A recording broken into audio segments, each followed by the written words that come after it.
Ladies and gentlemen, welcome back. Welcome back to Blue Collar Media, where we cover all of your basic information necessities.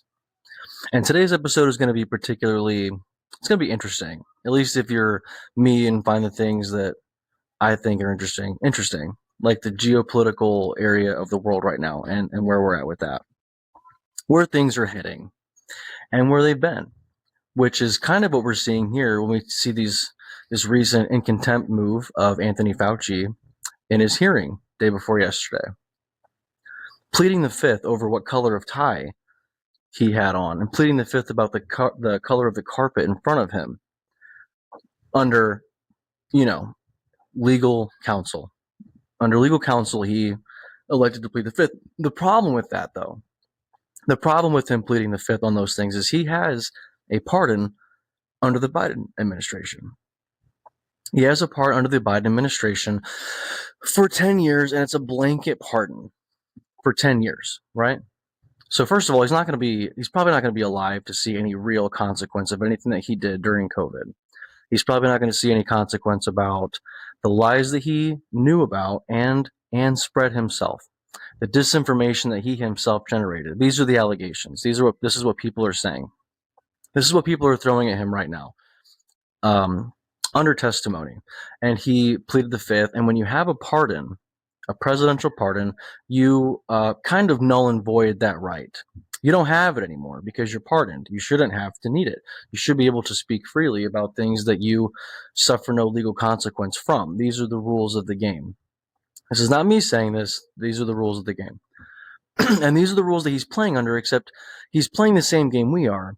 But just like so many other examples that we see in society today, the more money you have, the more your net worth is, the more elbows that you rub in high places, the less you are actually playing the same game that the rest of us are, isn't it? Isn't that something that we've kind of noticed? And I think that it's probably always been the case. That seems likely with things that have come out in the years past, but it's likely it's always been this way. But it is happening now in our faces more than ever for a couple of reasons. One, more people than ever probably are paying attention to what's going on with the current situation, not only our country, but our country and its place in the world. A lot of people are looking. The second thing is our ability to look, our ability to see it, which largely, has to do with the internet. And our accessibility to information has rapidly evolved over just a few short years. Even from 10 years ago, it's way different than it is right now. And now we have that, and now we're watching, and we're seeing it now more than ever. But we're seeing a two-tier system that seems like it's kind of always been in place. It's just in our faces now, but the rules haven't changed. Nothing has changed. Nothing likely.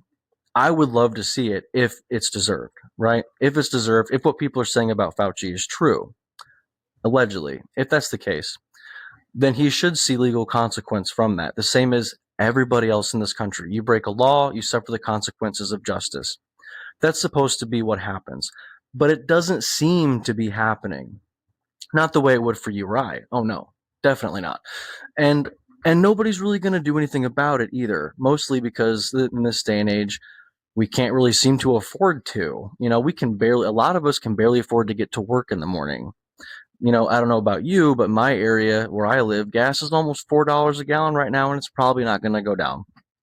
It's probably not going to go down. They want to get the Strait of Hormuz, which is what the name of the game. That's what's getting all the blame right now, is the Strait of Hormuz being closed. It was an average of 150 ships a day that went through that strait, and now it is 3 maybe on a good day. That's a busy day. That's a rush for them right now. It's 3 vessels a day. And we have a president that has clearly stated in the past that he doesn't even think about Americans' financial situation, and they see this as an overall good. But why is this situation an overall good? They will throw foreign policy in your face like today's issue of the newspaper, like it's like front page news, and it's the obvious thing. This is why our foreign policy, our allies that drug us into this war to begin with, or so it seems. The reason that we're over there, now the pretense, the response, the narrative is that we're trying to get it back to pre-conflict conditions. That's a real quote. What does that mean? Well, it means that this problem didn't exist before we were led into this conflict to begin with, and now we're considering a ground invasion? What is going on? You have corruption on all fronts, or so it seems. You have lies being told, or so it seems. You have narratives being shoved in your face versus the reality of the situation. When everybody makes fun of this term, but your pay at the pump, your price, the price of your food, the money that your wages, and how they're not keeping up with anything, how it's pretty much impossible to buy a house this day and age without giving them a sacrificed chicken and your firstborn child.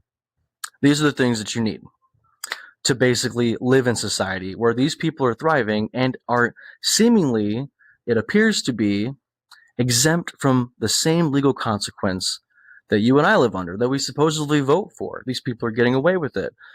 And these people are throwing foreign policy in our face like it's the most important thing, how we can give hundreds of billions of dollars or tens of billions of dollars, whatever the case may be. We can potentially merge our military with another country's military, which is technically treason under law. That's what treason is that. But we're not going to touch that today. There's so many things to touch on. I said in my last episode that they're going to blame the stealing of the money from the U.S. Treasury that's been going on for a long time, allegedly. They're going to blame that on the fact that they had to have black projects because there's demons in space.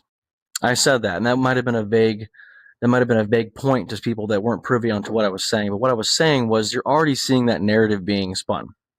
You're already seeing it. You can Google it right now and see that there are already pastors that have been briefed of mega huge church communities and congregations. They've been briefed, and the theme of that party was, and I quote, "Be ready to have your faith shaken."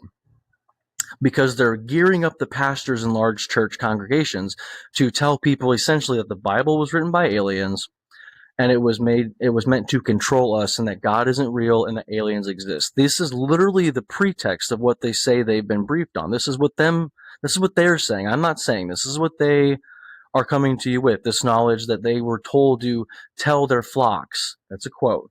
Tell their flocks to get ready to have their faith shaken because they're about to release information that doesn't seem to be what aligns with what we've been told that's in the Bible. I was raised conservative Christian in good old USA, Midwest USA. I'm in the Bible Belt. This stuff is not new to me. And personally, I think if you were really, I think if you were really going to touch base on what the reality of our situation is, and I'm not saying I have all the answers, I don't, but if you compile all the stories together, first of all, a lot of your stories from the Old Testament, if you look at them, are renamed direct rips out of things like the Epic of Gilgamesh. It's there for you to read. I encourage you to go read it. And there's the uncanonized Book of Enoch. And it was left out of the canonization of the Bible because it was so unparalleled to the rest of the Bible. But Enoch and Isaiah are like two of the oldest texts that we found as far as the information goes. So already there's inconsistencies. And if there's inconsistencies in it from the beginning, imagine what's going to happen if somebody comes along and just wipes the entire table. They're afraid that things are going to fall apart, or they want people to believe a different thing than what's really going on. If you really get down to the nitty-gritty of what's really going on, from the ancient text, it appears that we have been occupied for some time by giants or the Watchers, according to the Book of Enoch, and they are not incarnate. They don't have bodies, but it is a more advanced intelligence than what we can make sense of with our current understanding of science, technology, and the universe around us. We can't really explain these things, but we also can't explain things that we have right in front of us. You're going to tell me they know how they built the pyramids? They don't. In any country, because they're all over the place, and they're here in the United States as well, it seems. Or at the very least, structures whose origins remain a mystery. We don't know about the ancient past. We don't know truly how old things may be. We don't know how advanced they were. Was it somebody from a different universe? I don't know. Was it somebody that was here much longer than we were? I don't know. But the data seems to go back to that. And the reason you're seeing such a push for things like AI and technological development, like even Joe Rogan before has said many times that if you were to like take a 30,000-foot view of humanity, you would, what do those things do? Well, they make things. They make better stuff and better stuff. Our obsession with technology and technological development and gold and a connection with a divine or a higher has pushed things to a point where we have a an intelligent computer system that can essentially allow us potentially to interface with these things. And a lot of the agenda seems to be driven behind those things.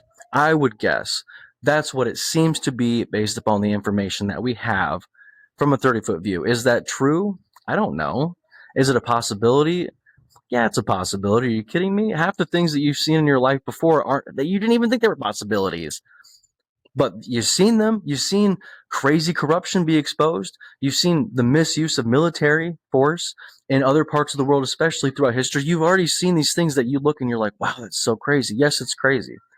But is the crazier thing that's always veiled, is it safe to rule out that it could be crazier behind that veil? Is that nuts? I think that is sticking your head in the sand and not wanting to acknowledge the depth of where you might truly stand in the universe and your own existence. And this is the thing that people slowly creep up to along. You start to see that we're going to rewind, this greatest ally of ours in the Middle East is not necessarily, or so it seems. And that a lot of these conflicts that we found ourselves in the Middle East for the past several years has had a lot to do with them and the people that they want to overthrow. It seems. That's what people are saying. People are saying these things. And if you were to take it upon yourself and imagine yourself in those positions, what would you do if you were trying to do that? Well, you do exactly what you're seeing right now. Does that make it a fact? Does that make that what's truly going on? No. Does it make it likely? Maybe. Probably. But definitely maybe. Especially when you realize that this certain ally, right, seems to be tied to a lot of things that just don't quite pass the test, right? Like we know that JFK was it AIPAC? I believe he wanted them to register as a foreign entity, which they currently don't have to. This is not me saying this. This is a fact. You can look it up. And he wanted them to not have nuclear weapons. We all know what happened there. Trump had a very America First agenda. I'm not saying any of this is fake. Obviously, all of these things actually happened. People were killed, assassinated by whoever it does. It doesn't really matter. The fact that somebody is no longer with us and it's still a tragedy, it doesn't matter. But I'm not saying it was staged or fake. I don't think that. I think people are actually dying, unfortunately. That's actually going on. But it's not as organically random as they would like you to believe. It could be speculatively, it could be more organized than that. And it could have a lot to do with that same foreign power that wants us to maintain a certain perspective about them so that they continually have us at their back. That could be speculatively, I'm just saying that, right? And if that's the case, then that would make this whole Charlie Kirk situation make a lot more sense with the text that we know now for a fact he did send and the fears that he did have and the people that he told no right before that tragedy struck. It could be that's the case. And Candace Owens recently dropped this leaked footage to her that the judges originally called pretty damning evidence, which is the reason they didn't want to show you this footage, because it was so damning and they wanted Tyler Robinson to still have a fair trial. It's not damning at all. Okay, nobody's denying that it's legitimate footage either. It's a footage, and I wish I could pull it up here, but I can't do it at the moment. I wish I could pull it up. Go look at it. Do yourself a favor and go look at this footage. It's so damning that Tyler Robinson shot Charlie Kirk. No, it's not. All you see is a guy that's clearly dressed in a dark uniform, and he specifically moves around in a weird way in front of the camera to avoid any facial visual being seen. And he stops way back away from the ledge of the roof where he did this act, this horrible act, and gets down and kind of holds up kind of like some kind of a signal flag or a mirror or something. He holds up something. It's grainy. You know, it's funny because cameras are so amazing these days, but every time you actually need one, you know, it looks like somebody out of Minecraft. So that's incredible. But anyway, and then military crawls to his position and does what looks like unfolding a firearm rather than assembling one together that's a solid wood stock and a scope that you cannot just put on and sight in immediately. That doesn't happen. Anybody that has used these tools in the past or currently knows this to be the case. You cannot just simply put a scope on a rifle and just be accurate by default. You can't do it. It has to be sighted in. And then it has to be handled with care, because as soon as you bump it too much in either direction, it could throw it off 6 inches. So it's impossible. And even if that was the case, there's no way he did it in the time. The video is what, 40 seconds? There's no way he did that in the time that we see this video, where this guy on this roof is doing this act. And people are saying, you can clearly tell, like Alex Jones, for example, he's saying, and people that have seen this footage, and Candace Owens, they're saying that it looks like he's a trained professional. Folks, he could be, speculatively speaking, just going out on a limb and guessing. He could be a hired hit, could be a natural killer, could be. But first of all, professionals, and they're all over the place, folks. Okay, like you can go watch their content. Tons of them, tons of, combat veterans, tons of special forces people. They're on podcasts. They make their own YouTube content. They make training videos. You can go listen to them yourself. Blatantly walking in front of a camera that you know is there tells me one of two things. You did that intentionally for a specific purpose, or you didn't see the video camera and you didn't mean to get caught. But if that was a trained professional, then that is a complete oversight of something called mission prep, mission planning. And a professional wouldn't do that. Okay, especially if they're trying to make this as clean as possible. And it looks like they kind of are trying to do that, if that's the case. That's what they're trying to do. They're trying to make it look clean and quick and simple and organic. If you're a professional, that's a serious oversight that you would not oversee. And second of all, just because somebody knows how to maneuver with a firearm or weapon of any kind does not mean that they are a trained professional. It means that they probably do the things that I have done in the past, which, I come from a huge military family. Like what we have, all kinds of different veterans from all kinds of different branches of the military that I grew up with and still hang out with today. And I'm also obsessed. It's a hobby of mine to know like tactics and maneuvers and things like that. It's just an interest of mine. So anybody could do what I've done in the past and watch videos from these trained professionals talking about tips and tricks, go out and practice them, and then unfortunately in this case try to use them to do a hit on somebody that they had no business doing that to in the first place. It's a horrible act that should have never happened. Should have never happened. Anytime somebody does that, it is such a tragedy. But that doesn't make them a professional. It doesn't make it a professional hit. You could look at footage of me doing that same thing and you would think, wow, he's a trained professional. That doesn't mean that. It doesn't mean that, and they know that in the video, seeing a guy dressed in black on a roof somewhere. But what it does do, it doesn't dispute that. But what it does do is it disputes the main story. It disputes the fact of the rifle that was used, and there's no way that happened. It's not even the right caliber for that rifle. Okay, I'm a huge history nut. Any history nut, and there's lots of them, could tell you that that doesn't line up. The work that would have had to happen, the hardware, the wrench time that would have had to go into making that gun a different caliber than what it was, which was like a 7 mil Mauser at the time from World War I. That's not what we see in the picture, and it's not what we see in the footage of him assimilating an over 100-year-old rifle. It doesn't look like that at all. Okay, just watch the footage, you'll see what I'm talking about. And the craziest part is a lot of this could be related. It could be related. We could see these things come out. And in my next episode, I think I want to dive more into this thing that I was talking about in the beginning when it comes to the origins of these dark forces, like the aliens, because that's going to be a hot topic here soon. Again, every time they bring it up, it's a big nothing burger. But this time may be different because they might need things to change. And that's a distinct possibility. But for now, that's all the time I have for right now. Thank you for joining me on this. Thank you for watching. If you made it this far, I appreciate you. And let me know what you want to hear about. Let me know what you want to talk about. I know a little about a lot, and I can cover a lot of things. If you want to be on this podcast with me, let me know. I would love to hear from you guys. Love you all. Stay safe. Bye, everybody.